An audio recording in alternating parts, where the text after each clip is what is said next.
It's true. All right, it's 7 o'clock, so I'm going to call this meeting to order. Welcome to our December school board meeting. Please rise and join us in saying the Pledge of Allegiance. I pledge allegiance to the flag of the United States of America and to the republic for which it stands, one nation, under God, indivisible, with liberty and justice for all. That's it. All right, thank you. Our first order of business is the consent agenda. Is there a motion to approve the consent agenda? Madam Chair, I move that we adopt the consent agenda as presented. Thank you. Is there a second? I second. All those in favor? Aye. Aye. Opposed? Motion carries 5-0. All right, we have a really exciting spotlight on section to get to this evening. Sherwood is lucky to have such incredible students. And we are going to start off with the recognition of fall athletic and activities champions and honorees. So Mrs. Hartman, why don't you join us at the podium? Thank you.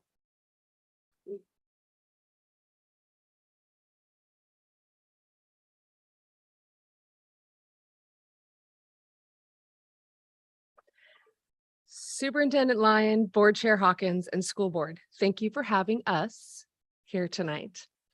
So yes, we've had a busy fall in athletics, and I'm really excited to be here. Thank you for letting me talk about some of our athletes and our athletic programs. You probably have the list in front of you. I'm not going to go through everything because that'd be long. I'm just going to do a little bit of highlights. Our boys cross country team got second in league this year and sent 2 of our athletes to state. Our girls cross country, first in league, first in districts, 14th at state. And John Mantalis was league coach of the year. Our boys soccer team was 4th in league, but they made it to the second round in playoffs, which is a feat they had not accomplished in a while. So that was pretty exciting. Our girls soccer team, first in league, made it to the first round of state playoffs. We had a player of the year. Natasha Cohen was coach of the year. Let's see. Our volleyball team, first in league again, made it to the second round of playoffs. We had a player of the year. And Jeanette Brotnov was coach of the year. Our football team, first in conference, made it to the state quarterfinals. We had a player of the year. And also Mark Gribble was named coach of the year. Our dance team, I think if you've been to a football game this season, our dance team and our cheer team did a collaboration. Have been doing a collaboration of pregame, which is pretty cool, of getting out there and entertaining those that want to come early and get seats. Our dance team scored first place in their POM and second in hip hop at their first competition of the season. Our cheer team had a busy summer and they were awarded best stunt group. And again, our marching band, if you've been to a football game, is fantastic. They entertain extremely well. And they, in their latest competition, received 4th place overall in a Washington and Oregon state for marching band competition. And Mr. Stye said, it's really hard to explain, but they did really well. So these wonderful athletes that I have here with me, first, Miss Hannah Brown. She is player of the year for the volleyball team. She is this awesome, magical setter. When she is on the court, crazy, brilliant things happen. And she helped lead the team to the second round of playoffs and first in conference again, second year in a row. Yes. So awesome job, Hannah. Right here. Yes, we can clap for you. Ella Weathers, player of the year for girls soccer. She's been on varsity for 4 years. This is her 4th league title. She, if you went to a soccer game, she is the fastest player out there. She is a magician with the ball at her feet. How many goals did you have this year, Ella? 19 goals, which is a lot. So she did awesome as well. This is Keaton Freed. He was football's defensive player of the year. And Keaton was instrumental in helping the team secure first in league in the game against Liberty. He made a defensive stop when the other team was trying to go for a 2-point conversion that helped secure, because if they would have lost the game, they wouldn't have been first in league. So, and he had a great season all around.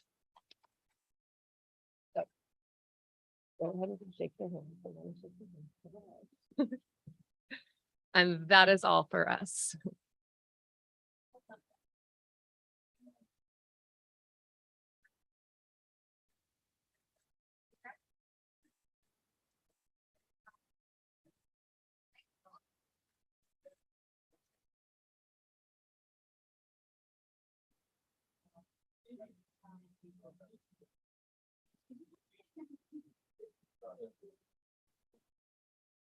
I would just like to add that this is no small feat. 4 league championships, 4 players of the year, and 4 coaches of the year. That's not a small thing. I was a little curious. I got your presentation and I kind of dug in a little deeper. And I wanted to compare against what other 6A schools in the state. And we're only second in league championships to Jesuit. So I just want to make that really clear. So we tied with Sheldon, who's in the Southwest Conference, for 4 league championships. So congratulations. And to a new AD coming in, that is no small task. I can attest. So congratulations to all of you.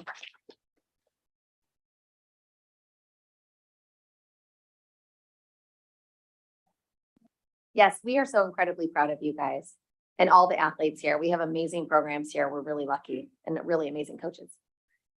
Okay, up next, Mrs. Mitchell with our Oregon Kid Governor finalist.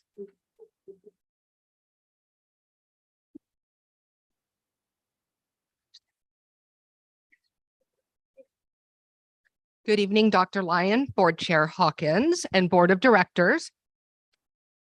I thought I would finish that, Mint. I'm sorry. I am very excited to share some news out of Hawksview Elementary. One of our 5th graders, Miss Leah Andrus, was named 2023 Oregon Kid Governor. It was an incredible honor to surprise her during an assembly in which our Secretary of State was able to come in person and announce her win and congratulate her. Leah's family was able to be present along with all of our 4th and 5th grade students and numerous staff members who have known Leah over the years. I asked our teacher, Mr. Brad Gregory, to describe Leah as a classmate. He shared she is a great student. She's engaged, she's thoughtful, passionate, hardworking, eager, and a friend to all. Traits that will serve her well as the Oregon Kid Governor. This is a huge honor. In January, she'll go through an inauguration and she will have opportunities to meet people, share her winning campaign platform, and encourage action.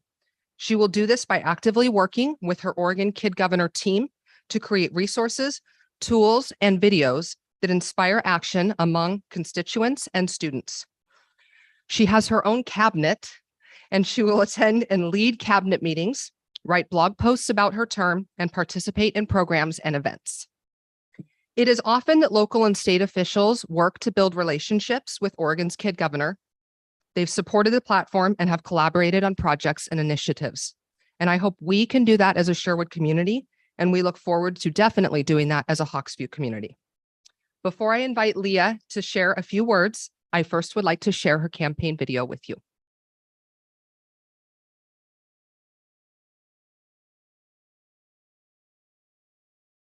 Did you know that 1 out of every 5 students reports being bullied and that 42% of that happens in the classroom? That's unacceptable. Let's help change that. Hi, I'm Leah, and something that we need to work on is our kindness. Did you know that bullying isn't just a problem amongst teenagers? It's also a problem in elementary schools. It impacts your mental health, your physical health, your schooling, and your relationships. Something that is annoying is when kids are excluded or play unkindly. Something that we need to work on is kindness. One idea that I had that we could do was write notes or toodles to each other weekly. A toodle is a note that you can write to your classmates. It will make them feel more appreciated, more loved, and it will help our classroom bond. Don't judge my writing, I'm only in 5th grade. Another idea that we can do to spread more kindness is a kindness helper. The teacher will pick one person and that person will be the kindness helper. The kindness helper will help kids who feel sad or need a friend. This will allow all the students to have an opportunity to help each other and be more compassionate. Kindness doesn't just start in school. It starts in the home. I encourage you to do one kind act of service a day. That can be like doing dishes at home or like picking up your dog's poop. And lastly, helping your siblings with their homework. Now that you listen to my ideas, I want to share some of my leadership qualities. I am caring, responsible, and hardworking, and I will lead this kindness effort by example. Just like in soccer, I know that being a team leader isn't just scoring all the goals, but it's helping and encouraging my teammates to score those goals too. Let's work together to score some of those kindness goals in our school. I know as we serve each other, we will become happier, and that happiness will spread. Bully rates will go down. Plus, people will feel more included. These are all reasons why you should vote for me, Leah, as Oregon Kid Governor.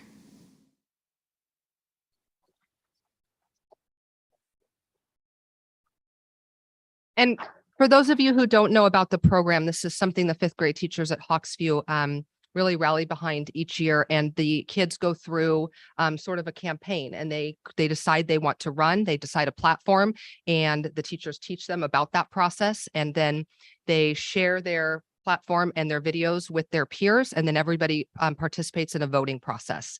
And so she was not only selected as for Hawksview, but then she made it to state, where she was selected for the 2023 Oregon Kid Governor. And Leah, you are the right person for the job. I know you will serve our community, our school, and our state well. We are so proud of you, and I'd like to invite you up to share a few words.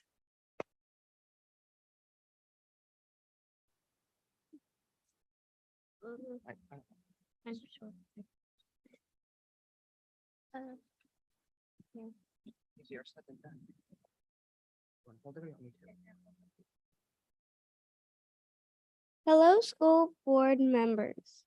Thank you for having me today. I feel very happy and honored to have this opportunity to speak with you. Thank you for inviting me. My hope is for kids to not be bullied in schools here in Oregon. I'm excited to work beside you and accomplish this goal. I believe as we take small steps by serving each other in our schools and in our homes, that our students will be happier, bullying will start to decrease, and our communities will be more united. Thank you again for this opportunity, and I'm so happy to be able to work with you. Let's all try to be a little more kind. Did it.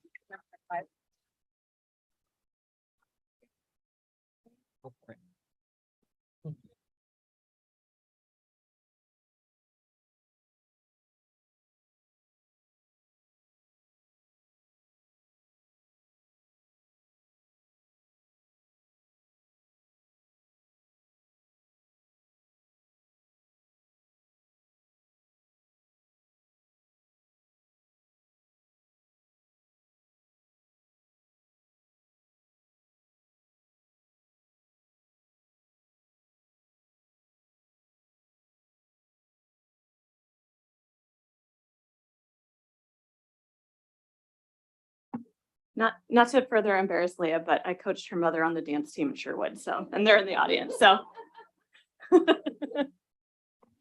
Madam Chair, if I could, I just, this program is really, really a big deal. It's been around only for a very short period of time, but it has grown tremendously during that time, and is something that really, truly, as Ms. Mitchell shared, leaders in the Capitol are very excited to work with the Kid Governor and with your cabinet, because you are the voice of your generation.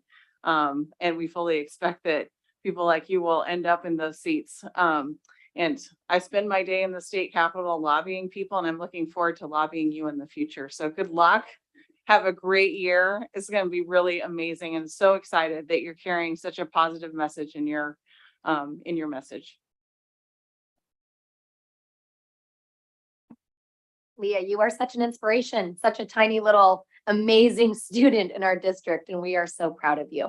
So I know it's embarrassing to get up here and share with us, but we really appreciate you coming here. It was awesome. I'm sorry I missed your presentation at school. I wish I could have been there that day. Thank you to all of our students that came here tonight. You are welcome to stay, but do not feel like you have to. I know you guys have school and probably things that are more exciting to you than our meeting, but we really appreciate you guys joining us this evening, and congratulations. Yeah. Take care. All right, next up, we have our monthly board reports, and I will let Dr. Lyon lead us off. All right, I've got two items. One of the neatest things about that assembly for Leah was all of her classmates chanting Leah, Leah. And that was pretty special. Also, to underscore what Harmony said about Katie Hartman and being the athletic director, she has really done an amazing job this fall in in so many ways. You know, you think about night after night after night, she's orchestrating big events that has all of these different overlays of people and the public and ticketing and everything, multi-generational. And she's just done a really, really amazing job. And it shows. It shows in the athletic decorum and program and the way we do things. It's really, really good to see. A+ job, as she's not here, as she I know, I left. was gonna say, sorry, we should stand there. The other thing I want to report out on is we are, if you recall back in July, we talked about revisiting the YSAT, the Youth Substance Abuse Team.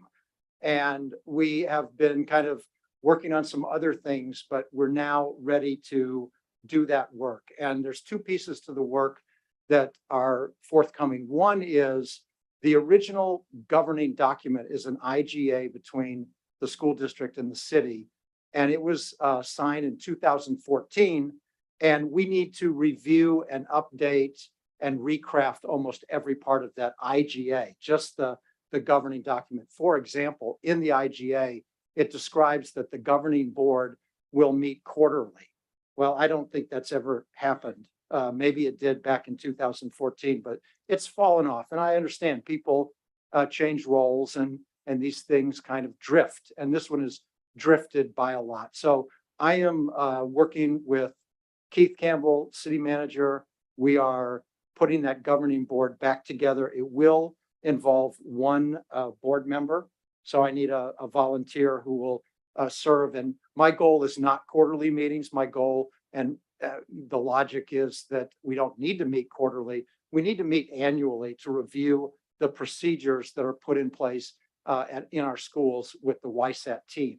That's part one, is to get the IGA corrected and back in working order. And then part two is, as a governing board, to ask the YSAT team at the high school to rewrite the recommendations, review them, address the concerns that many of you brought up in July or August, and bring forth to the governing board a new working document of how YSAT will operationally work in our schools, to cover some of those bases regarding privacy, regarding outcomes, and we'll bring all of that work to the governing board and to the board to take a look at before we move forward with a new YSAT set of procedures.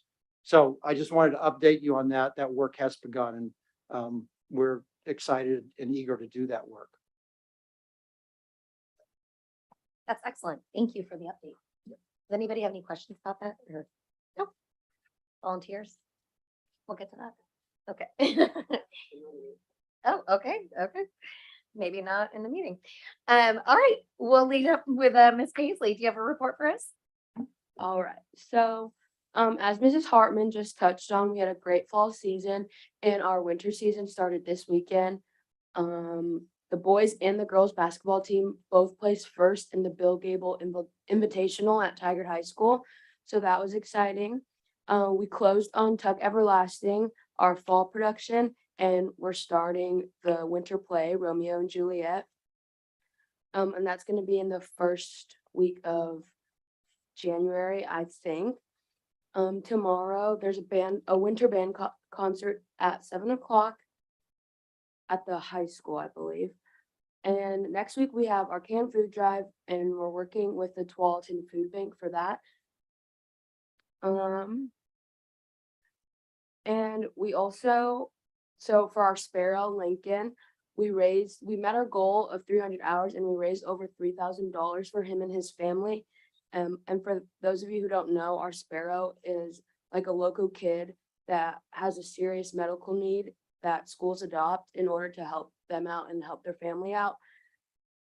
Every 1 hour of community service that we do turns into $10 for that family. So the fact that we already met our goal and raised over $3,000 for the family, and we have till the end of the year to do it, is really important. And we did really good with that. So yeah. That's awesome. That's very remarkable. How cool that you guys already surpassed your goal and it's this early. That's amazing. Congratulations. I love hearing about all the updates that you guys have going on at the high school. I don't have a high schooler. It's awesome. All right, we'll go on down the line there. Do you have any updates for us or reports for us? I do. I just wanted to recognize the Booster Club auction that was held. It was kind of right after the November meeting or around there. I wasn't able to get a total from how much they raised, but I know that they did pretty well.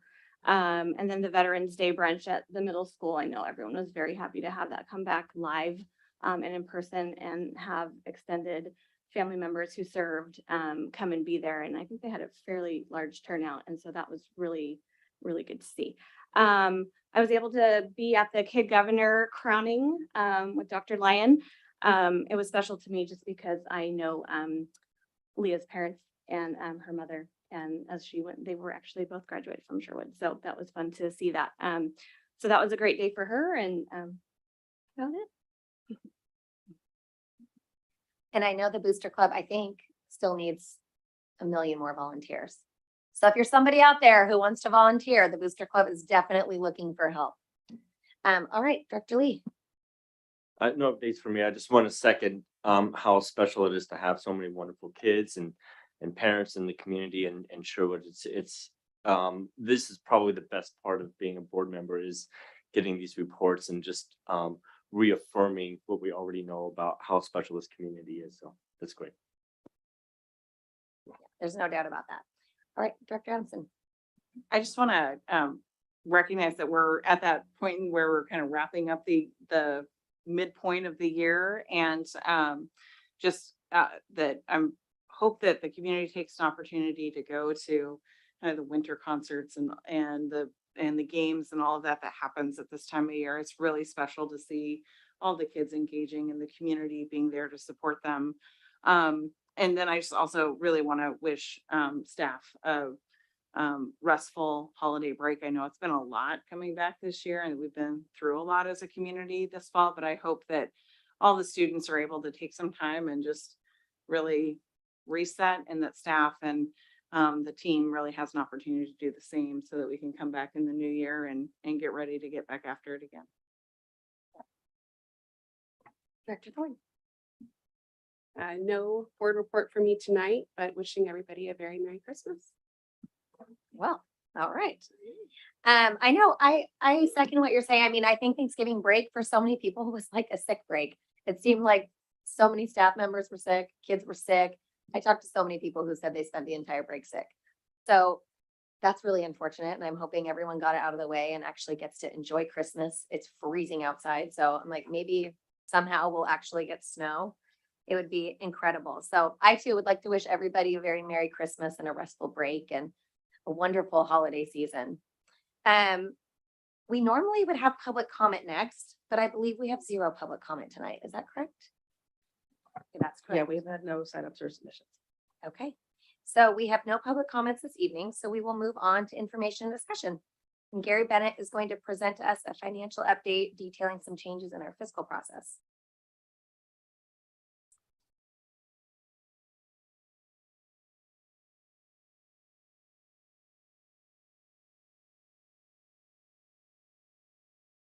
Evening, Chair Hawkins, Board of Directors. I think this is the earliest I've started a presentation in quite some time. Tonight, I just want to talk with you about some big picture changes that we're making in fiscal processes in the district. Really, our whole goal in these big picture changes is to not end up where we are right now again. And it's really about systems. People make mistakes, but systems catch those mistakes. And so we're really looking at systems changes that we think will really help us out quite a bit. So I'll kind of go through first the big picture.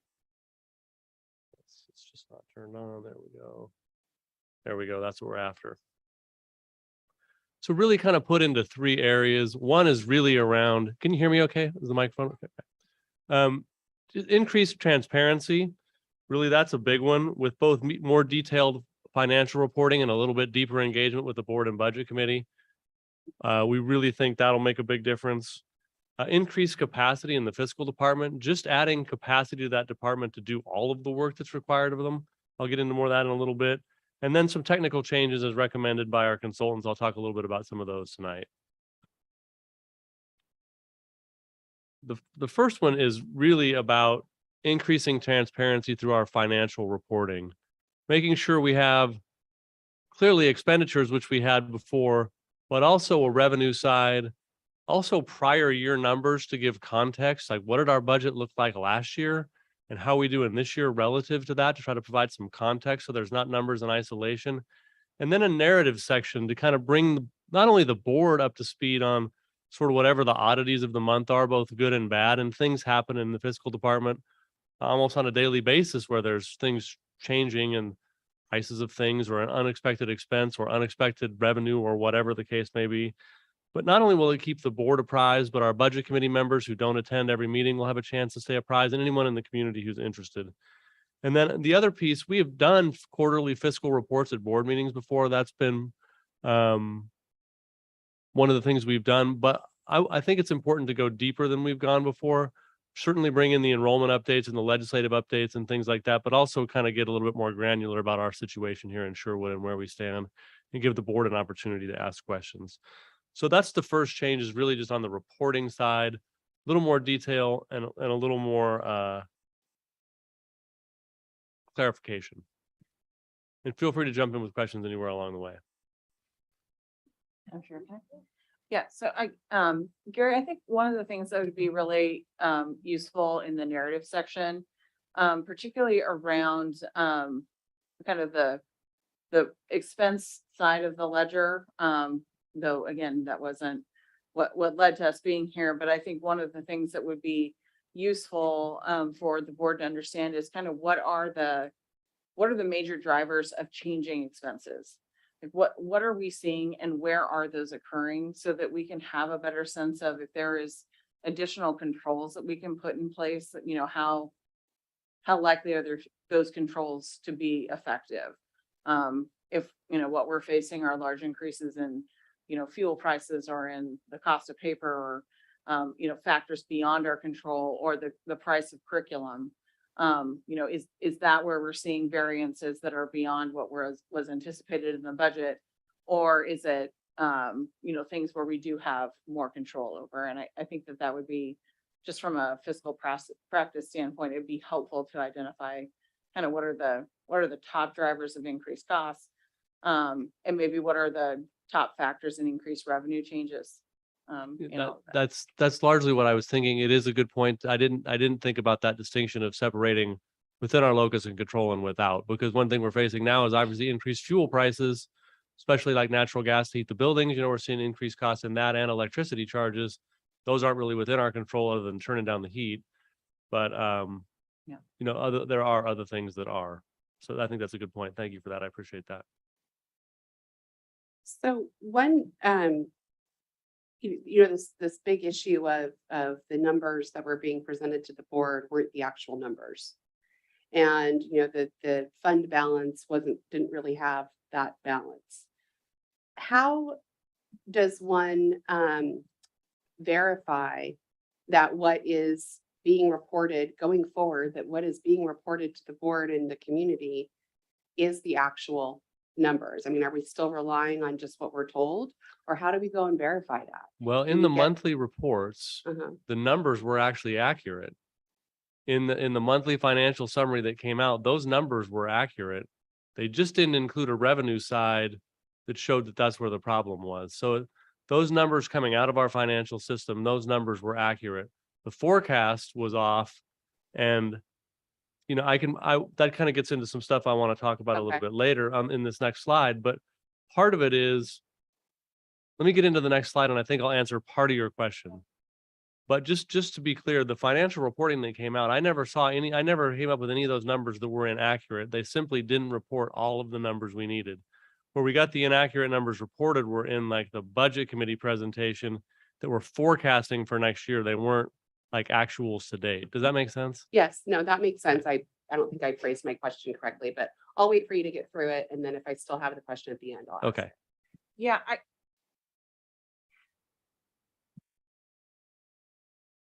know you're gonna get to this, but I think I really want to say this, that it is true that the financial report that we were handed was right in the board packet on a monthly basis, because that dealt with only the expense side, which, by the way, is where the vast majority, if there's inappropriate behavior in a budget, most of that's happening on the expense side, not on the revenue side.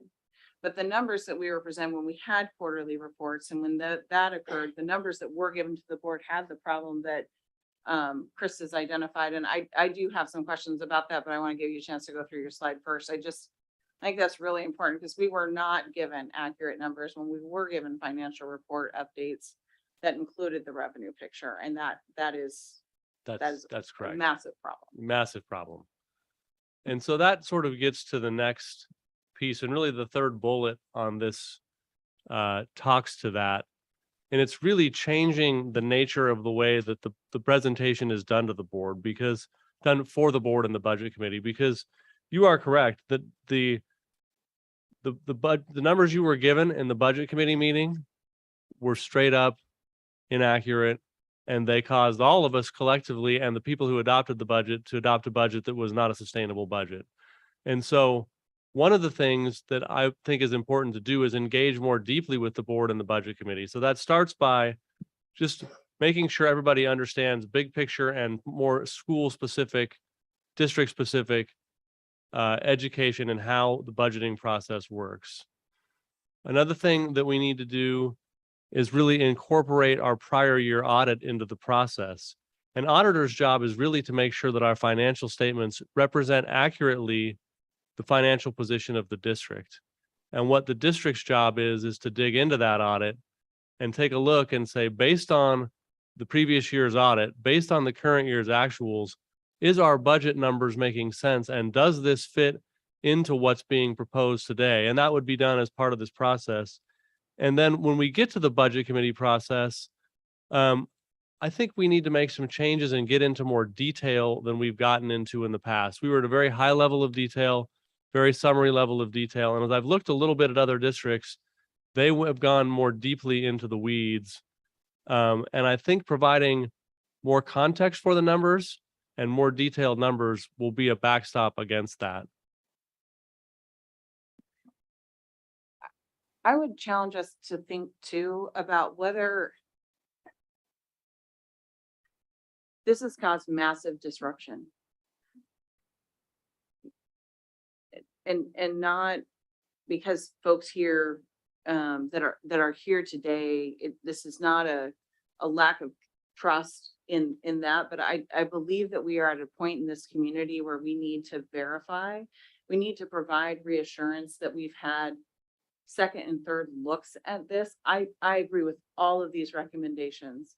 And I apologize, I didn't get this to you in advance, but in thinking It's about fine. this on my drive here, I wonder too, whether we ought to be thinking about having a third party take a look at our assumptions on growth and just double checking whether it's A to B or some other group, to really take a look at what we put forward and just say, based upon our experience, I don't know who this is.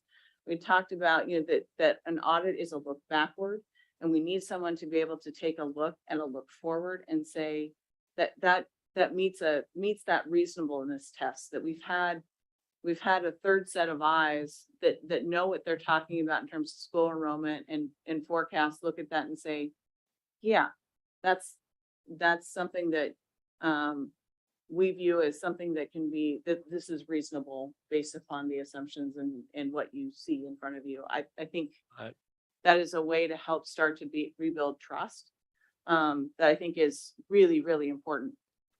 And I think that's a fantastic idea. And honestly, there's no way that at least for the next couple of years, I would present a number to you without running it by these consultants who've got between them 50 or 60 years of experience in the business, because I don't want to present a number that hasn't been vetted by somebody. But I think it makes sense as a long-term practice as well, to have more eyes on it. In fact, when we talk about changes to the fiscal department, I think one of the challenges we had was we had one person crafting the numbers with nobody to confirm or deny those numbers with a deep knowledge of the financial situation. And so in addition to having consultants look at it, I need the fiscal manager to be with me looking at that, confirming that. And so I think it's multiple points, but I think what can't happen, and I talk about redundancy in the fiscal department in the next slide. But I think what can't happen again is having one person. When I say systems catch, people make mistakes, but systems tend to catch them.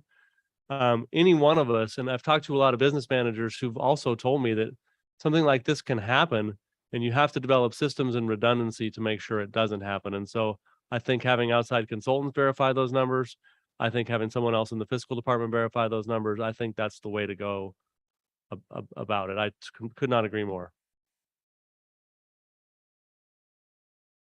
Questions?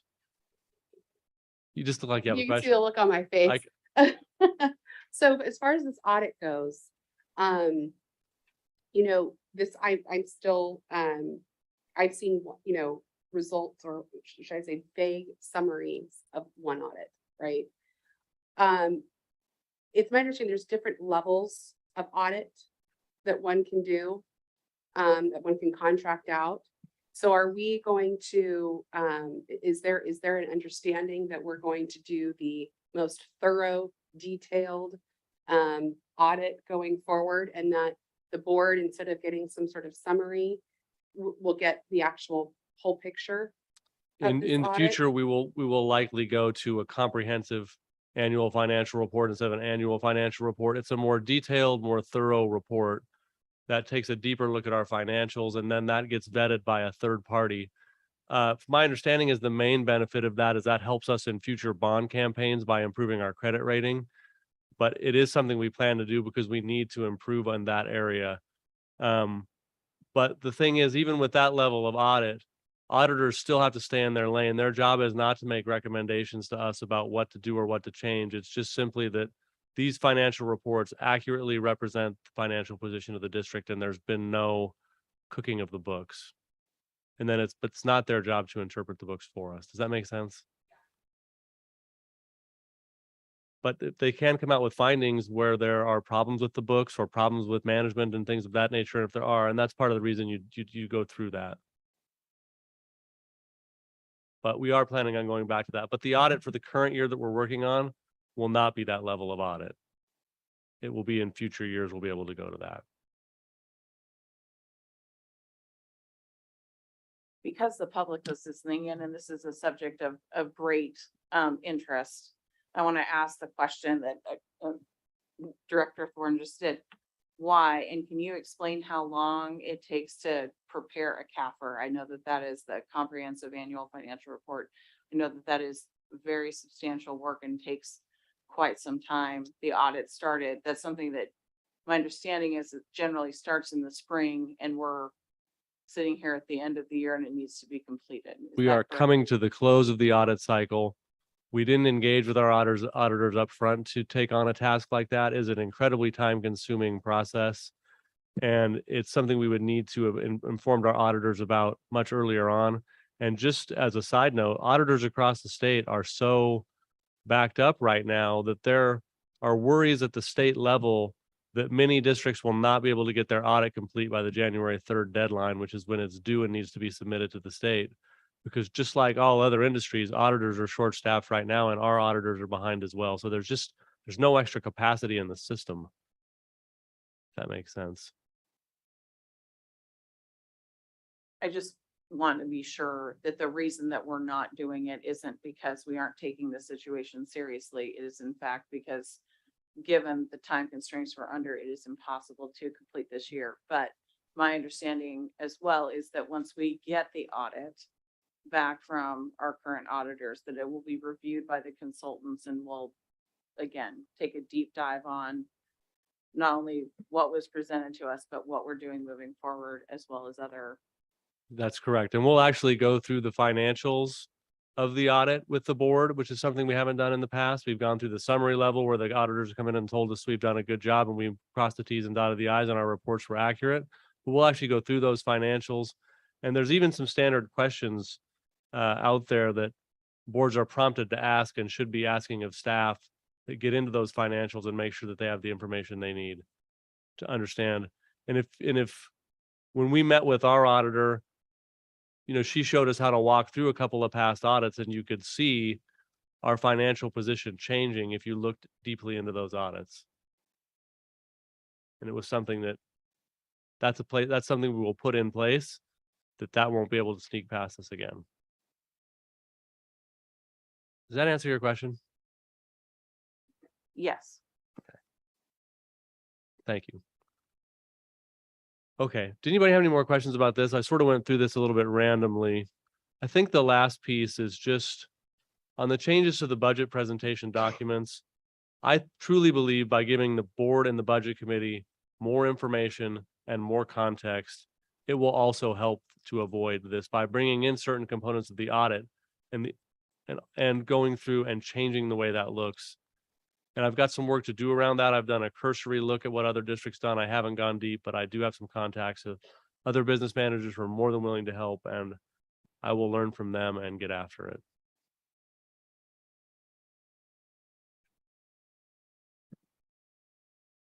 Okay, and another piece to this is just increasing capacity in the fiscal department. We have 4 total people in our fiscal department.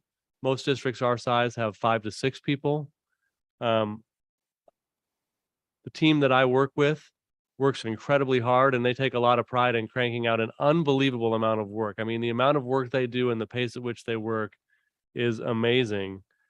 But it leaves us a little bit vulnerable. For one, we have done a lot of cross training, but we need to do more because someone goes out on a leave, someone goes on vacation, someone gets sick, someone leaves the district. You need to have people trained and ready to do that work. It also helps greatly for succession planning, so that when someone leaves the district, you have people who can step in and do a lot of that work. And so for that reason, we need to build the capacity to start taking on more of that work. We also need to be able to provide training and support to staff in schools. So all of our school secretaries, our school admin assistants, all of our department admin assistants are all bookkeepers, and they all keep the books for their individual location. But that doesn't necessarily mean they're accountants. One part of their job as accountants, they do a lot of other things, and being able to have the time to provide training, support, and systems for them and onboarding new staff when they come in needs to all be things we can take on that there's not capacity to do it. And then another piece is time for particularly the CFO to work on a big picture strategy, working on the system instead of in the system, and making sure that we're doing things that make sense and responding to the needs of my team that they bring up, that are take some leadership in the school to change situations, to make things work for both the school and the fiscal department. Things like strategic financial planning. As one example would be doing a solid cash flow analysis on our capital assets and capital expenditures. We've got a lot of different revenue sources. For one, we have bond funds, which are stagnant, but there's a significant number of those, and we need to plan carefully on how we're going to spend them. But there are other revenue sources that come into play into that. We have a construction excise tax, which is a tax on new building in the district. We get reimbursed for buses at 70% of what we pay for them over a 10-year period. And how all of that cash flow comes out relative to what all of our needs look like curriculum, technology, turf replacement, building maintenance, bus replacement, all of these things, you're talking about millions and millions of dollars moving around, and having a really solid plan to be able to do that. And once you have a solid plan on how many assets you have and when you're going to need them, then you can start doing things like investing your assets in higher yield investments like short-term treasuries, as opposed to sitting in a bank account, and take advantage of that gap between those and generate significantly more money. But it takes time, and it takes somebody with the time and attention to detail to do that. And right now that capacity is just not there. And so it's things like that that I think will make a huge difference. And I have a really strong team. And to be honest with you, they watch money so closely, they don't really want to hire anybody else because they want to save the money. And that's exactly what you want in a fiscal team. But I think it's an important step that we need to make to really be able to get after this. It also gets to that redundancy part I was talking about, where I need Stephanie, who's the fiscal manager, to be more involved in the big picture stuff as well, so that there's 2 sets of eyes on that, and that she's seeing the books through that lens, and she's helping me see what I'm looking at through her lens, because both of our lenses make a big difference. Any questions on that piece?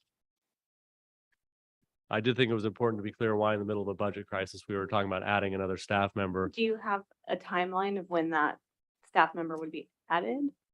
We hope to post before the winter break potentially and hire after the first of the year. I have been slow to go because I really wanted to understand and work with my team to understand what we really needed. And then that has sort of evolved over the past month or two. And so I'm glad we didn't pull the trigger right away and being really thoughtful about exactly how this is going to work and really trying to think long term about some retirements I know have coming even several years down the road, but wanting to really think those through and make sure that we're being thoughtful about who we hire. Try to make a good hire and a long-term hire.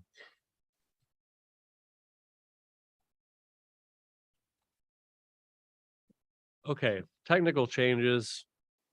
These are things straight out of the playbook of our consultants for the most part. Really develop a 3-year plan to have ending fund balance equal to at least 5% of revenue. That's going to require us setting aside approximately $1 million each year over and above what it costs to operate the district to get there. So that's going to be a painful move, but an important move. And I said at least because the board may decide we want to go further than 5% once we get to 5%, but the goal is to get to 5% in 3 years. At least that's the plan. The board could direct otherwise, but that's what I would recommend, and that's what our consultants are recommending. Get rid of those negative fund balances they talked about. Nutrition services we have to take care of this year because we would be in violation of federal processes for federal grants if we didn't do that, and so we don't want to be there. So I will bring a supplemental budget to the board to make that transfer because I can't do it on my own. That's something the board has to authorize me to do, to transfer money. In this case, what our consultants recommended, and I think it's the right move, is from a PERS stability fund that was created years ago to take and drain down a good portion of that PERS stability fund and correct the deficit balance in the nutrition services fund. We'll also take money from the construction excise tax fund to sort out the bus replacement fund. We just need to figure out exactly what we're going to get from the state this year to make sure we balance that out. And that will also be part of a supplemental budget that I need to bring because that'll be transferring money between funds, and that is a board authority action. We'll take a pretty good chunk of athletics this year as much as we can, but we'll move on to athletics and Medicaid in future years, and we'll use other 200 fund balances to get those as best we can, and then it will become a general fund issue. I think the final piece, which is a really important one, is, and a little bit technically complex, is to change the way we account for ending fund balance and contingency. So although the board has set a reserve target of between 5 and 10% every year, our budgets didn't call that out per se in the budget. So when you looked at our budget, you would see revenue of 61 million, expenses of 59 million, a contingency of a couple million. But to get to those reserves, you would need to hit $4 million and you have a contingency of 1.35 million. And the way we hit it year after year after year was our expenses tended to be overestimated. And so our ending fund balance that was so good came out of overestimated expenses and us coming in a couple $1 million under. In reality, the way to budget that is to say, we want to have an ending fund balance of $2 million at the end of next year. And we're going to put a $500,000 contingency on top of that in case things don't go our way. And then we're going to budget our expenses to what we actually think they will be. Does that make sense in that nuanced detail? And that really helps with accountability on a month-to-month basis because we're not shooting some fictitious target. We're targeting a very specific ending number in expenses and a very specific number in revenue and a very specific ending fund balance. And so changing the way we budget that to call that out more explicitly, I think will make a big difference in how we go about things. Gary, I fully support that. And I think that'll bring more transparency to where we actually are. I also want us to be really aware that when you make that kind of budget change, our historical pattern of coming in under budget, which is due to the really great work of administrators and their teams and staff to do that's going to shift. That isn't necessarily going to occur in the same way, because if you budget towards where you actually think you're going to come in, the chances of someone being slightly over or slightly under and not coming in with the same kind of budget performance year after year, which is a substantial under, is gonna look a little different. And I would like us to be able to capture kind of on a dollar value basis, not just on a percentage basis, what that looks like year over year, so that we're not, what I don't want to have happen is staff doing their absolute best and a price control that was out of their control then comes in over, but they're not dealing with budget targets that are more inflated. So they do tip over, and then this turns into a, we'll see, we've got an expenditure problem when in fact they're trying to keep it in the same way, but we've been leaner about what we've expended, if that makes sense. That does make sense. And some of the places where we save money has been at the building level and at the staff level, and a lot of it's been in over budgeting and insurance or PERS costs or things of that nature, or and so tightening all those up to be what you really think they'll be, and then tracking against that rather than building in a little bit of extra across the budget. Does that? That's what I'm saying. And I Yeah. think that that's a wise strategy anyway. And I'm not suggesting that the budget has been full of inflation or fluff there. That's not real either, because that creates other problems. But I want to acknowledge that and prepare the board for, if you go down that road, to try and really recognize and not leave that as kind of a that there may be, it may appear, well, do we have a spending problem? And you don't, you just got real sharp on your number. And that means that at any given point in time, you may have you may have some that come in a little over, some a little under, because you got a lot sharper with your pencil. I didn't understand your question. I apologize for that. Yeah, that makes perfect sense to me. So we might think that energy costs next year will be similar to the previous year, but then you get an international event which changes the price of natural gas, and that's going to make you come in over budget, and there's nothing you can do about it. That's right. And it gets back to, what do we have control over and what don't we have Yeah. control over, and Yeah. what happens? How do we get our pencil as sharp as possible, recognizing that what I don't want to have happen is the community or the board kind of overreact to things that we can't control. Recognizing that what we're trying to do is be a lot more, be, again, very sharp with the pencil, trying to estimate costs so that we can set funds aside as an ending fund balance that is more trackable, knowing that today that ending fund number kind of moves around a little bit. But that's because if we underestimate the price of natural gas and an international event jumps it and we're up a little bit, there's often room in one budget or another to offset that. And so you don't see it quite as closely, whereas in the future we might. And we just, I think, need to be aware of that so that it doesn't appear that there's any change in behavior in terms of our staff doing the very best they can to live within budgeted targets. It's just that the target got a lot sharper. I think that makes a ton of sense. Yeah, that's a great point. I appreciate that. So my plan is to come back to you in January with the first quarterly fiscal report and a deeper look at our financial situation. And so I'll work on putting that together. And, with all of these changes, the changes to the budget process, the changes to the financial reporting, they won't be perfect the first time, but we'll keep working on them, listening to feedback and improving the wheel each time we go through. And we'll just keep working and commit to being a learning organization, which we are, and take that right to the CFO office. Are there any other, I mean, I know this is a really long list, and what would be, I think, helpful to me as a board member is to have a sense of, how we're making progress on these as you kind of continue to report into us. What are we on track to do? What's kind of causing some issues? Are there anything that are kind of glaring red that need either board engagement or whatever in order to be successful in achieving these? Because I support all of the recommendations. I also am wondering, are there things that kind of in a list of best practices, either from kind of the Business Managers Association, either locally or nationally, that we can kind of look at and say, are there other things that we ought to be adding to this list to do?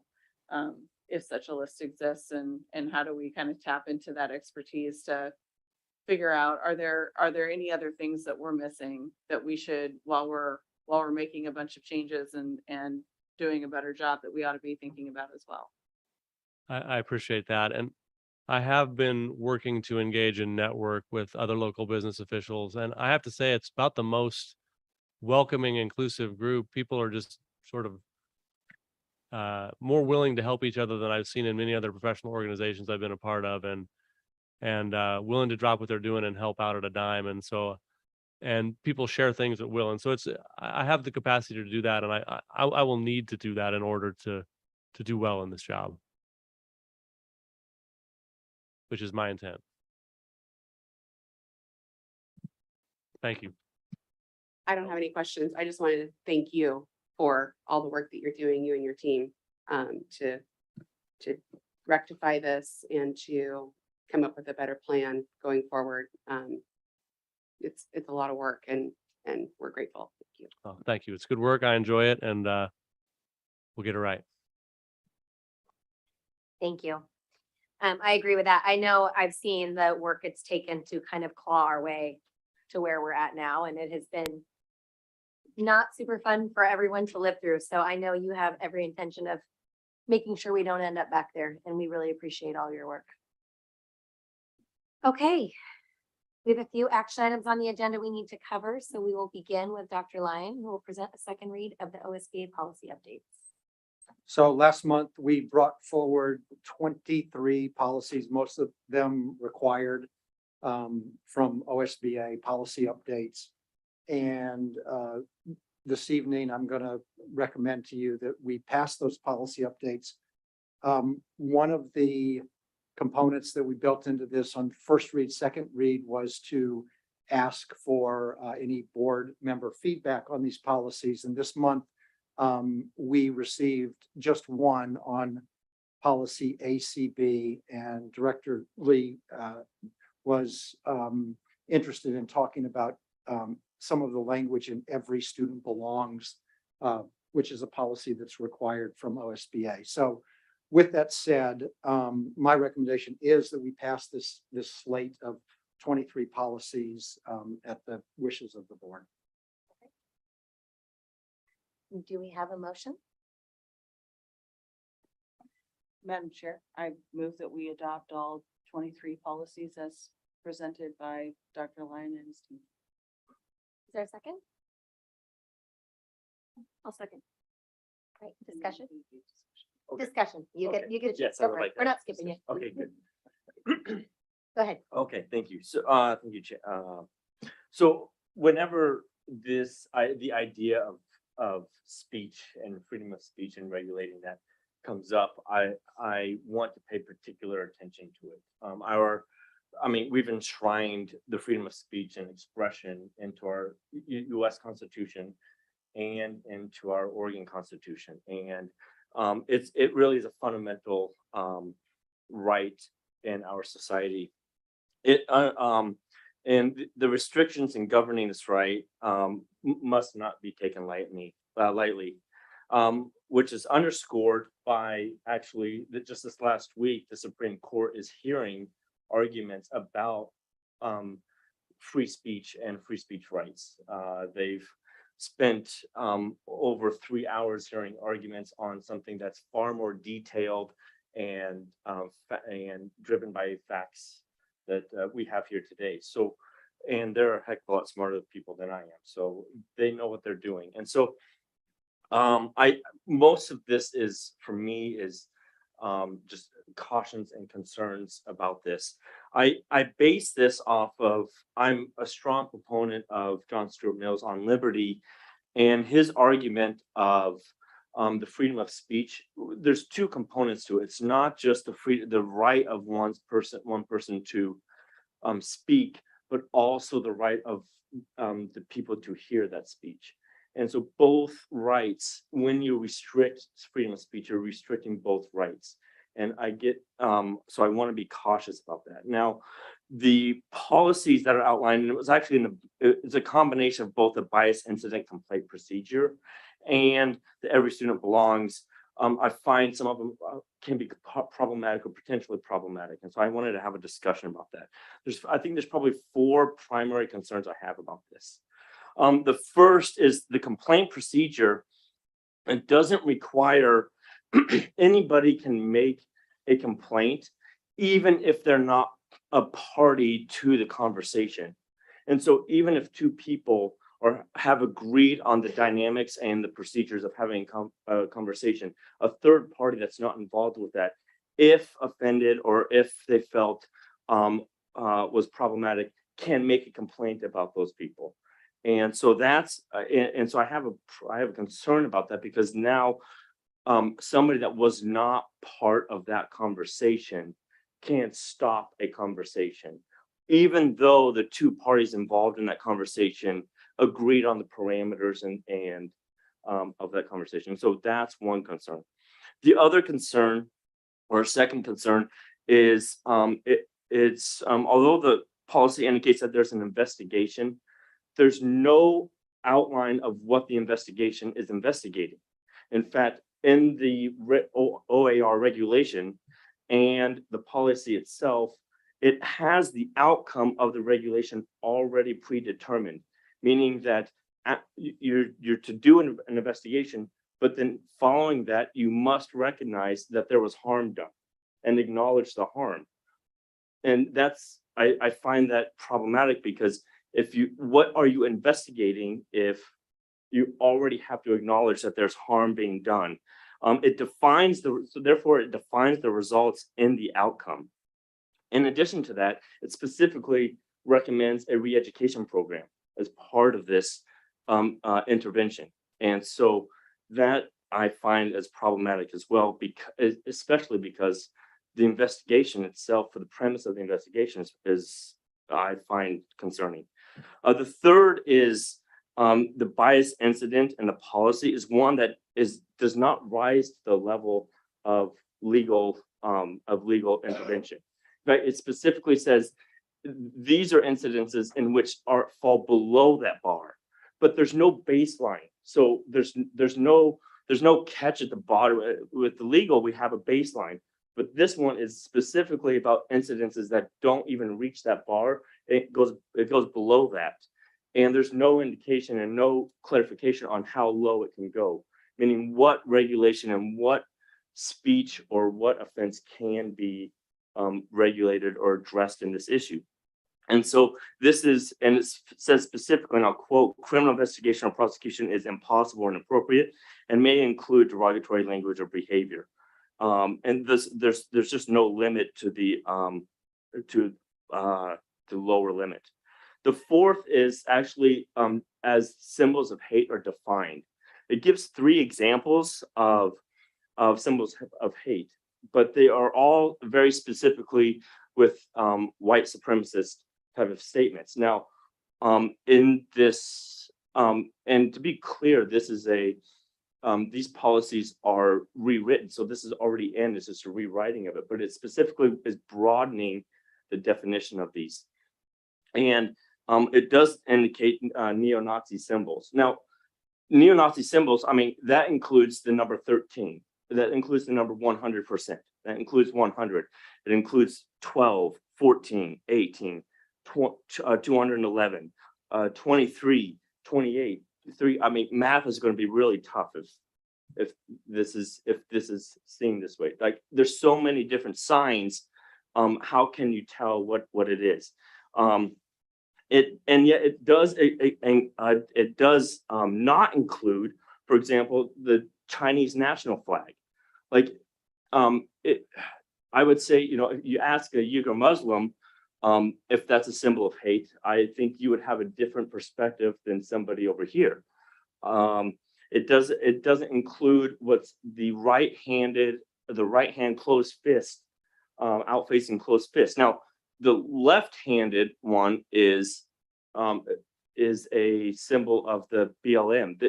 That is probably perfectly Black Lives Matter. That's a perfectly fine symbol. But the right-handed one is actually a representation of the new Black Party, the new Black Panther Party. Now, this is recognized as by the Southern Poverty Law Center as a terrorist and Black supremacist group. They advocate for the genocide of whites and Jews. And so, and this symbol isn't included either. Now, it does mention the swastika. Now, we know of the swastika, but what I think most people don't understand is that I don't think a lot of people could at least quickly differentiate between the South swastika, which is a Buddhist symbol, the swastika, which is a Hindu symbol, and the swastika, which is the symbol that was adopted by Hitler. They're all different. There's very nuanced differences between those, but all in the policy, it just says swastika. It doesn't differentiate between religious symbols and a hate symbol. And so there's a great deal of vagueness and inconsistency in this type of policy. Now, these policies are based on the specific protection against discrimination and harassment, which I fail to see how, if somebody was to wear, let's say, wear a shirt with a Confederate flag on it, how that is specifically discriminating against someone. Now, I get that it's not a great message, or that somebody might have a problem with the message, but how specifically does it discriminate? Now, in the regulation, it identifies that it has to be material and substantially interfere with schoolwork or discipline. How does somebody having the Confederate flag on their shirt material and substantially interfere with schoolwork and discipline? And I that's not necessarily clear to me. It's important to keep in mind that this policy is specifically dealing with behaviors and speech that do not rise to the legal bar.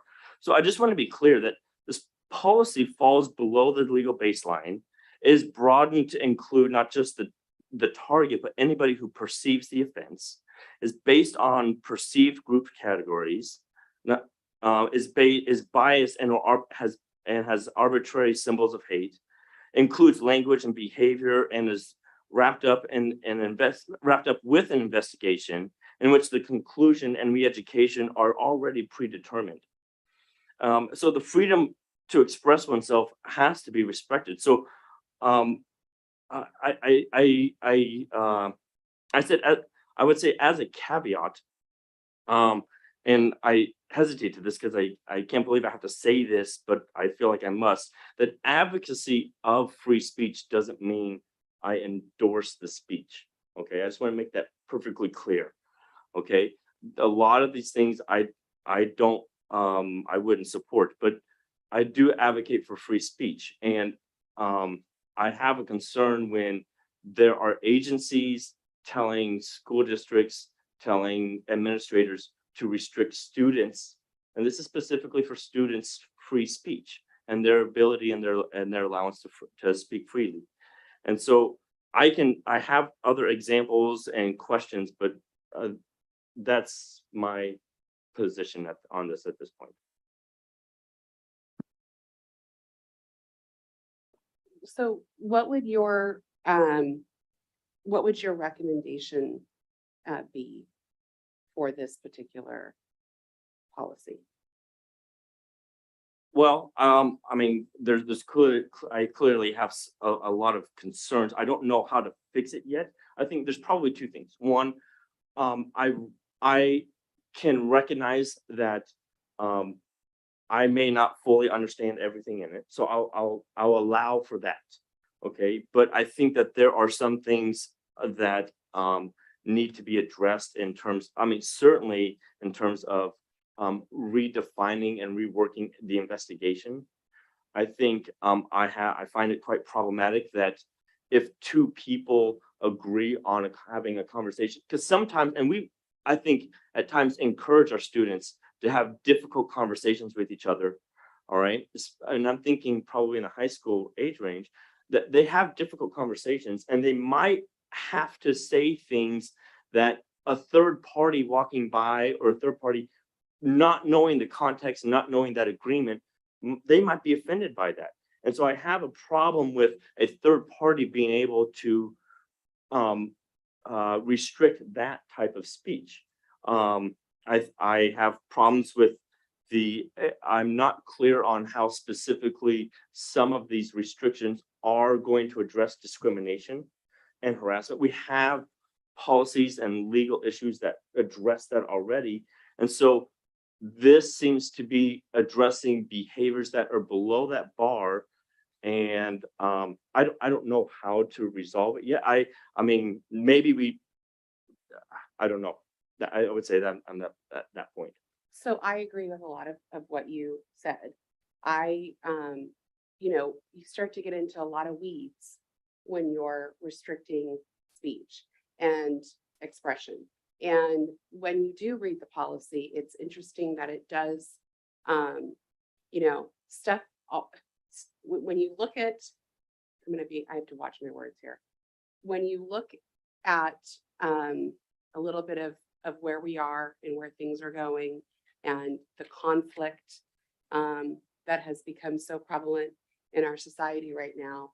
And a lot of that has to do with, certain people feeling justified in, and empowered in doing things that may not be offensive to others, but may be offensive to some. And so I definitely understand and agree with a lot of what you're saying in regards to some of the language that's in the policy. And I wouldn't disagree that some of the language maybe needs a little bit of work. I think it's, I, as a fellow board member, feel lucky to have somebody with your diligence on the board that looks so deeply and understands these things so well. Because oftentimes, there's been lots of times where I've read something and I'm like, oh, I'm not, this is a little confusing, and then you'll explain it and you'll kind of bring a sentence around for me, right, that I necessarily wouldn't have understood. But you help me make sense of it a little bit more. So I'm grateful to you for that. But there's a lot of what you said that I do agree with. I don't feel like it's okay to define what is okay for free speech and what isn't okay for free speech. I think that there are times when we obviously need to be mindful of others and respectful of others with what we do and what we say. But when we're putting it into a policy and we're restricting and we're going to say, well, we're going to restrict this, but not that, then where does it end from there? And that's for me what becomes concerning.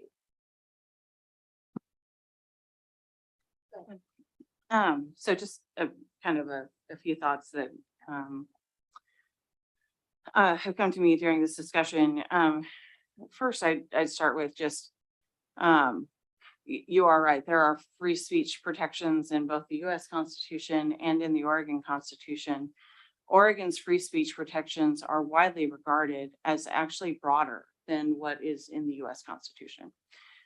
So if this is ever brought to a point of litigation about whether it improperly restricts those rights, Oregon's protections for free speech are actually stronger. This would not need to reach a federal review because our restrictions or our protections rather here are in fact stronger than federal law. I look at this policy and, you raise the issue of like two people having a conversation and a third person taking offense, and why would that be allowable? I would imagine that's because you could have two kids who are in agreement on a particular view that may be biased or hurtful or discriminatory, choosing to have a conversation with each other with a third person sitting right nearby, overhearing every word, and that third person rightly being offended or hurt by that. And I imagine that scenario because bluntly, that happened to me in high school all the time, in middle school, and that was a real bummer. didn't sit well with me then. It still doesn't sit well with me today, but that was a pretty typical trick of, well, we're not involving you. We're not talking to you. We're just clearly talking about you 2 feet away. And so that kind of bullying happens every day. It's unfortunate. It's terrible. It hurts people's feelings. And, I clearly still have feelings about it, and I'm in my 40s. So I think that there is an opportunity at that point for someone to say, hey, you know what, that was hurtful, and you need to do something about it. And it's appropriate for teachers to intervene. You're right. This is below a level of legal action. But frankly, we've got a lot of stuff in our schools that's below legal action. If Susie says to Sarah that, I don't like your outfit and I don't like the way you talk to me, that can, learning how to deal with that conflict and engaging in a process to deal with that conflict or something more serious than that. That's exactly what education is all about. It's about learning how to get along, learning how to deal with that, learning how to manage those interactions. And it shouldn't have to rise to the level of legal action for a school district to intervene and engage in how do we do conflict resolution. And at what point do we engage in that? So, I mean, you're right. There isn't a base level because it's going to look a lot different person by person, but there is my hope as a parent would be that if a kid is feeling bullied or that there is action or behavior against that student, that there is a fair process, but it shouldn't have to be that the level of behavior reaches a point where legal action is necessary for the school to engage or intervene. That should not rise to that level.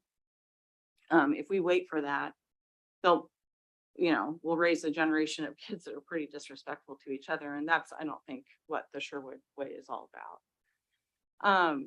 So I hear you that this policy may not be perfect. I've put a motion forward to adopt it because it is required. A lot of this isn't just a state agency person sitting around and thinking things up. A lot of this was pretty prescribed in statute. And so the need for us to adopt this, to be in compliance is one thing. I think adopting it, and then if there is an interest in continuing to review it and figure out if there's better language, and if that language can meet legal muster, which is a big if, and is allowed by our attorneys, or they feel like that's something we can do, there's always the opportunity to come back and revise. That may be a better path here, but I feel like if the counsel that we've received is this is required, then it's required. We need to move forward. And last but not least, and I just feel pretty strongly I need to say this, I get that different symbols mean different things to different people. To me, the Confederate flag, that's just a no-go. That's not a symbol. That is a symbol of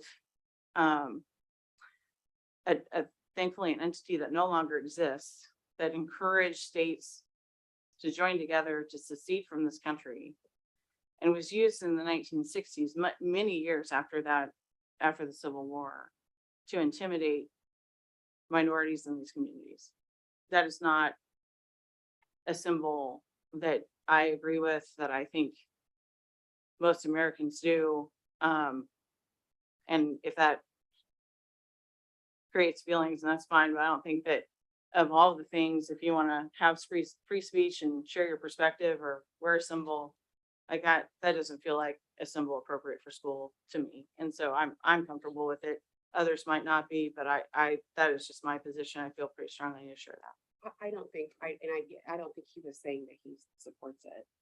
And I certainly wasn't either. I think the point was that when you start restricting some, Yeah. then where does it end? Yeah. Right? He wasn't, I did not get at all in his conversation that he was supportive. So Unsupportive of that. I would like to respond if it's okay. Go ahead. So this, there are other policies that address bullying. That's a very specific, and that's directed towards a specific person about a specific person. That's not these policies. These policies are very specific about what's called biased speech. It defines biased speech that can be perceived as offensive to another person. So, and it defines symbols of hate. These are, so I don't agree with the sentiment, but who are we to say that somebody else can't have that and demonstrate their support for it? That's where I get is is that I don't, what is our authority to restrict another person's right to free speech? And then who draws the line?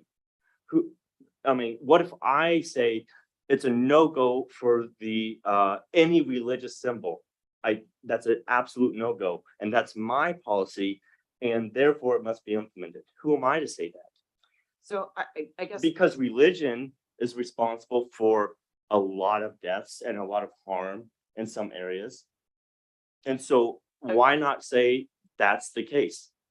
I mean, you can try that. Here's the deal. We've restricted free speech for as long as free speech has existed. And we as society. So we, for example, say you can't yell fire in a crowded building. But that's a restriction on free speech. We say we can't do that. So you've taken a step and said that that causes a safety problem, that causes harm. You can't do that. So again, these are things, who are we? Well, we're a school board elected by our community.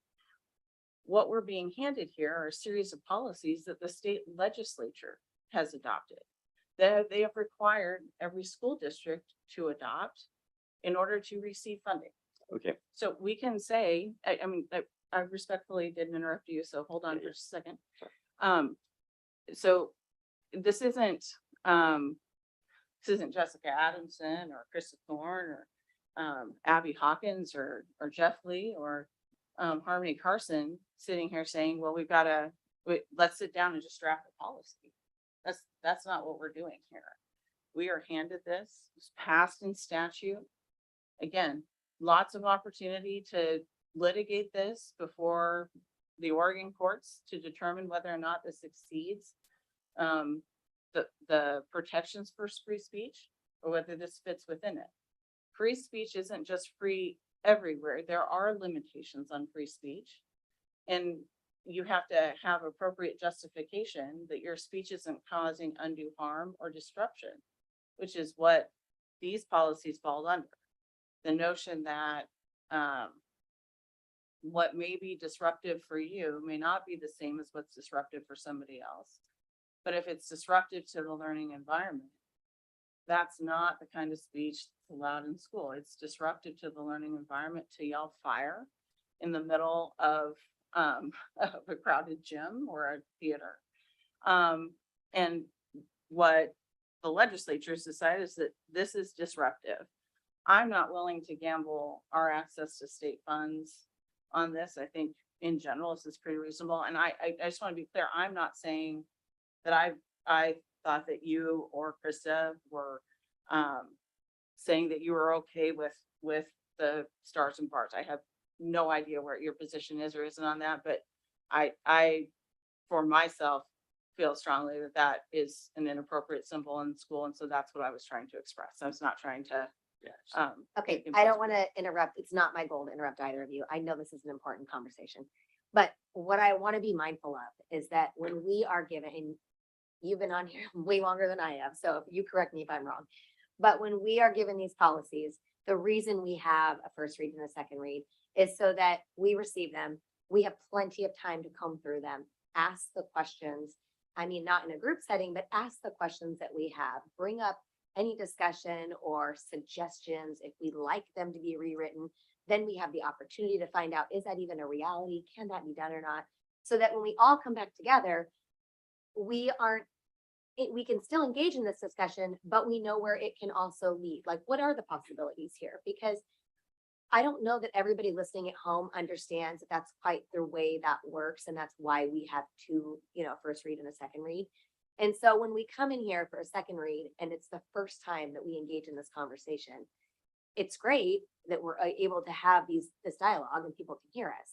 But from there, where do we want to go, right? I mean, we don't want to be wasting everybody else's time. And not that this is a waste of time, I don't want to be saying that, but unless we're coming in here with like a suggestion to write it differently, or we've sought counsel to see if it can be written differently, then I'm not totally sure what we're hoping to obtain. Like, are we just wanting to sideline that one policy and look into it more? And if so, that probably should be brought about before this meeting so that we know we're looking into that further. I think that's what we did in a prior meeting. We said, hey, we still have questions regarding these ones. We're going to set them aside. We're going to figure out what can be done and bring them back for a second read when we have them prepared. And so I guess just sitting here, I'm thinking, where do we end this debate? I know you guys have different views. I'm sure we all share some similarities and some differences, but what we have in front of us are policies that we are required to adopt. And as of right now, we don't know if we could write them any differently. So I think first we need to move forward on this motion, or if you have another motion, we should probably make it. I would like to make a motion to table this and get some counsel. Are you wanting to make a motion to table just Just- one particular policy or just- all of them? No, just the bias incident complaint procedure and the every student belongs group policies. You have to ask for the second first, so go ahead. Just one factor that has not come up in this discussion is that if a school board chooses not to adopt a required policy, there is a fairly significant risk of liability. We're exposing ourselves. So as superintendent, I would never want to see a board expose themselves. In other words, if we fail to adopt this policy and then something happens that is in statute, it can really come back on us. So I'm not prescribing what to do. I'm just simply, that had not been discussed before. And I understand that, and that's why I don't take this lightly. I understand that there are measures and countermeasures, and that there's a lot of things to consider here. And so that's why when I was asked, what do we do here? I don't have the perfect answer, but I think we need more time on this. And Jessica brought up a good point, is that there needs to be a time that we can have a discussion about this and go over this. Now, this policy is already in play, except for the editorial changes to it. And so when we're going to have this discussion, I don't know when it will happen. I mean, I'm choosing to have it now because it seems appropriate now to have this type of discussion. We pass it, and then what happens? It gets tabled, it gets forgotten, and then it never gets addressed. This should have happened the first time it was presented. So, okay, so Madam Chair, can I suggest a process point here? Because I really think that is the purpose of the first reading, is to have an opportunity for us to be aware of what's there and then raise, hey, I may have a problem with this. Let's have a conversation. Let's seek that opportunity to revise if it exists. I personally think that the liability risk to the district is not worth the delay. So, but what I will commit to you is if you want to work together on looking at, what specific concerns you have and whether they can be addressed by any change in this, or whether we are pretty tied in, because I don't know how closely this mirrors statute and whether we can make any adjustments or not.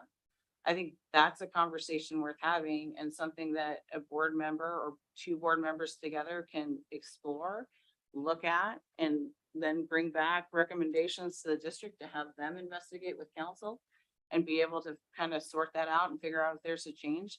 That if we pass it tonight, that doesn't preclude that work from occurring, but the board members most interested have to do the work to make that happen and bring that forward.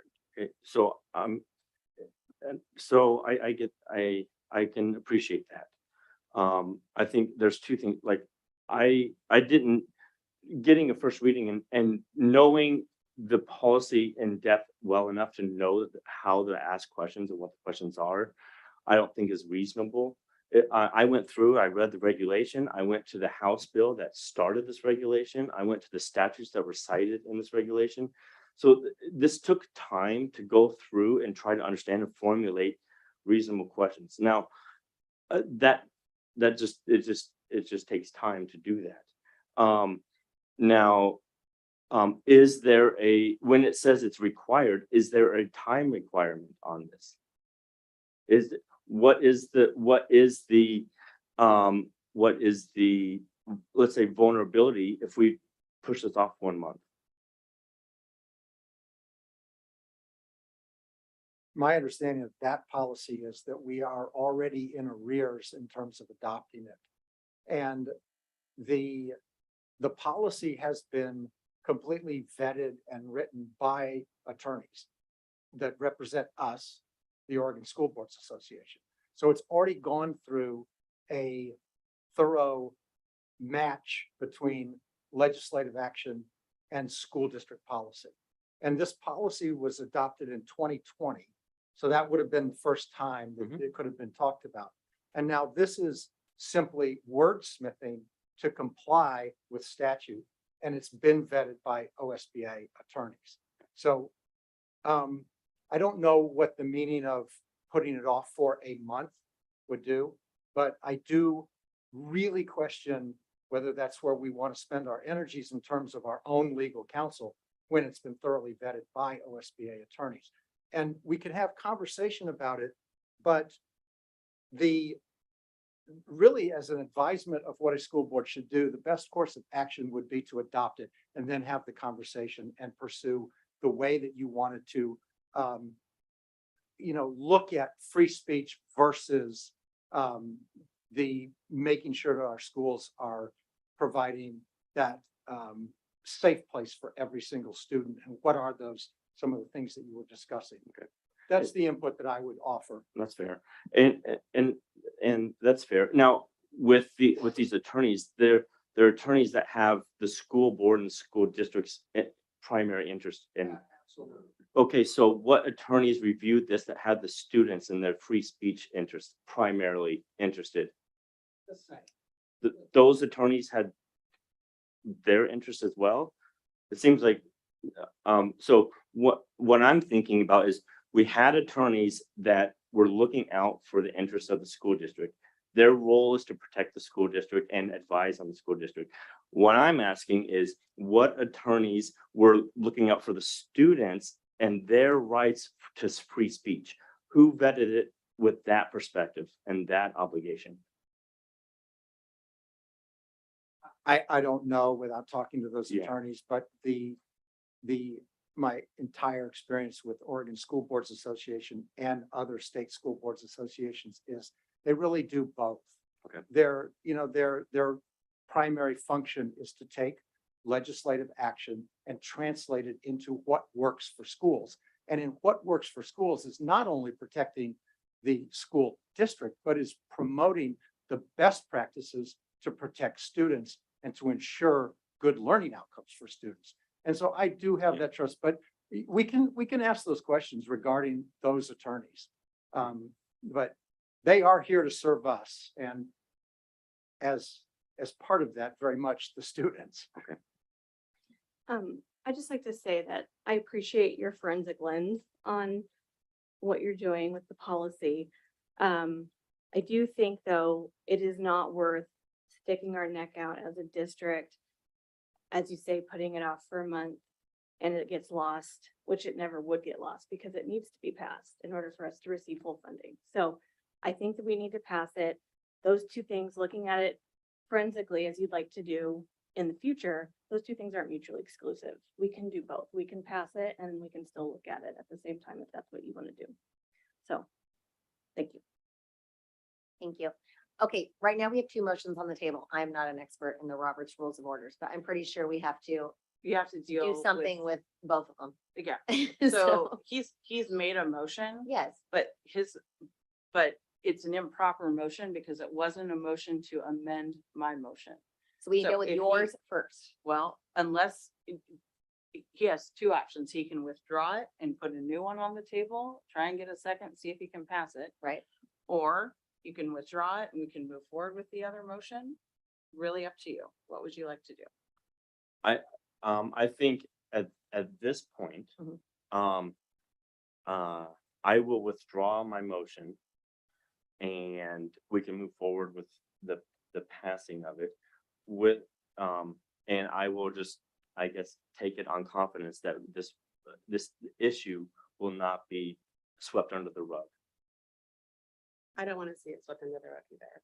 And you seemed pretty committed to discussing it. So I'm happy to discuss it offline. So, but I think at this point in time, Okay. we've got a motion and a second. Yep. And so now a vote. So we are going to move forward. All those in favor say aye, please. Aye. Aye. Aye. All those opposed? Nate, All right, motion carries 4-1. Okay. Next up, Ms. Andrick will present regarding the OSBA elections and the Metro Policy Advisory Committee candidates. Oh, give me just 1 second. I just want to make sure I accurately recorded that. Okay.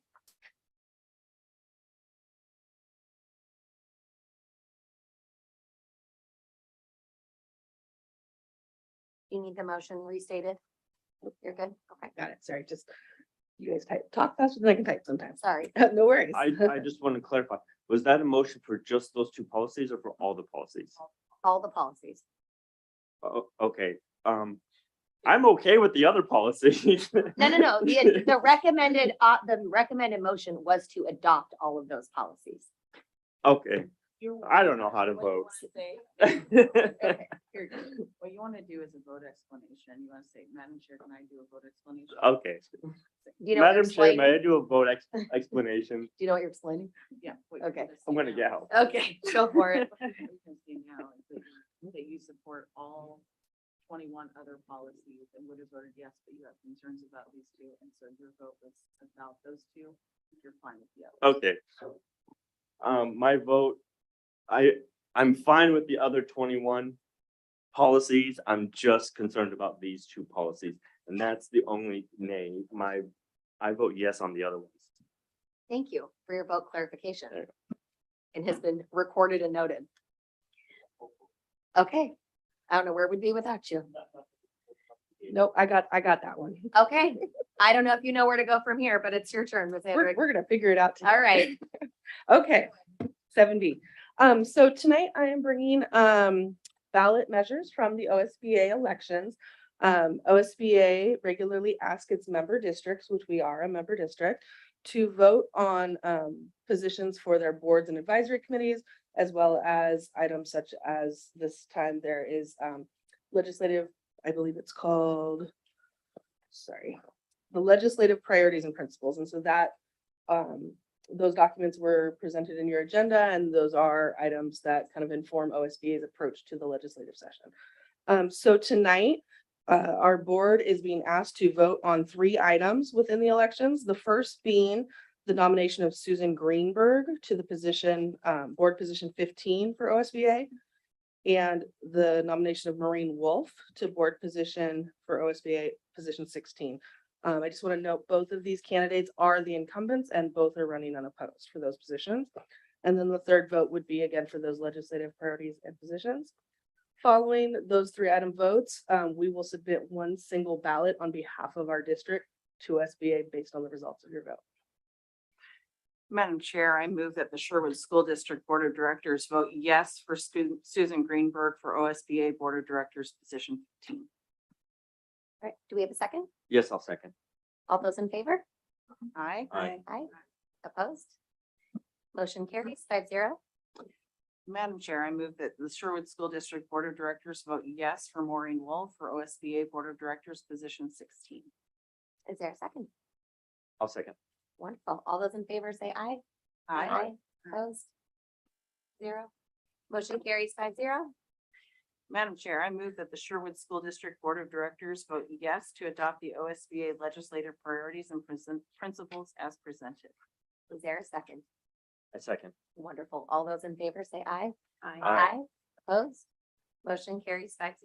Madam Chair, I'd just like to acknowledge that one of the principles in the legislative priorities that frankly is my favorite recognizes that it's important that local school boards have local control over their districts, and that is what OSBA will fight for throughout the session.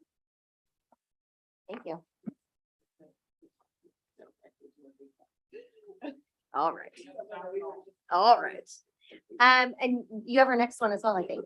That is correct. Yeah. Okay, for 7C. So this item is a vote on representatives to the Metro Policy Advisory Committee. So just for a little bit of context, as part of the Metro Charter, they have formed a Metro Policy Advisory Committee, and that includes representatives from different organizations throughout the region. And they work to inform Metro about issues such as regional transportation, urban growth boundary, etc. And in their bylaws, any organizations that are represented by one of those committee members needs to be voted on by those organizations. And so what we're voting on, or what the board, apologies, is voting on tonight are the nominated representative and alternate representative for our region on behalf of regional school boards. And so the candidates, and you'll recognize this name, are Susan Greenberg. As the representative, she is a Beaverton School Board District member. And the alternate nominee is Mark Watson of the Hillsborough School District Board. So tonight, the board is asked to approve both the primary representative as well as the alternate. Madam Chair, I just want to say that MPAC is one of the most painful committees that I've ever attended as a professional advocate. And so I do not know why these people want to serve, but I will move that the Sherwood School District approve the nomination of Susan Greenberg to serve on the Metro Policy Advisory Committee representing school boards in the region, as well as approve the nomination of Mark Watson to serve as the alternate on MPAC representing school boards in the region. Is there a second? I'll second. Wonderful. All those in favor say aye. Aye. Aye. Opposed? Motion carries 5-0. All right, last but not least, it's my turn. We finalized a superintendent contract for Dr. Lyon, which would take us through the 2026 school year. I know I speak for the entire board and much of the community when I say that you have been a very welcome addition. I know that you've really listened to our board. You have listened to staff, at least the feedback I have received. You've listened to parents, you've listened to students, and people have really received that very warmly. I've heard so many comments about people seeing you out in the community and what a welcome change that has really been for them. I think people are feeling supported in schools despite all the issues that we have been facing over the last few months. And I know I personally, and I think the four of these people up here speak for me as well, or we all speak together, is that it would be nice to see this stability as we move forward and be able to show our district that we are going to lead them in the right direction. And I think that you are the perfect person to do that. So we are very honored to have you here. So with that, do we have a motion to approve the 2023 through 2026 superintendent contract? Madam Chair, I move that the board approve the 2023 to 2026 superintendent contract as presented for Dr. Jeremy Lyon. Do I have a second? I will second that. Wonderful. All those in favor say aye. Aye. Aye. Aye. Opposed? Motion carries 5-0.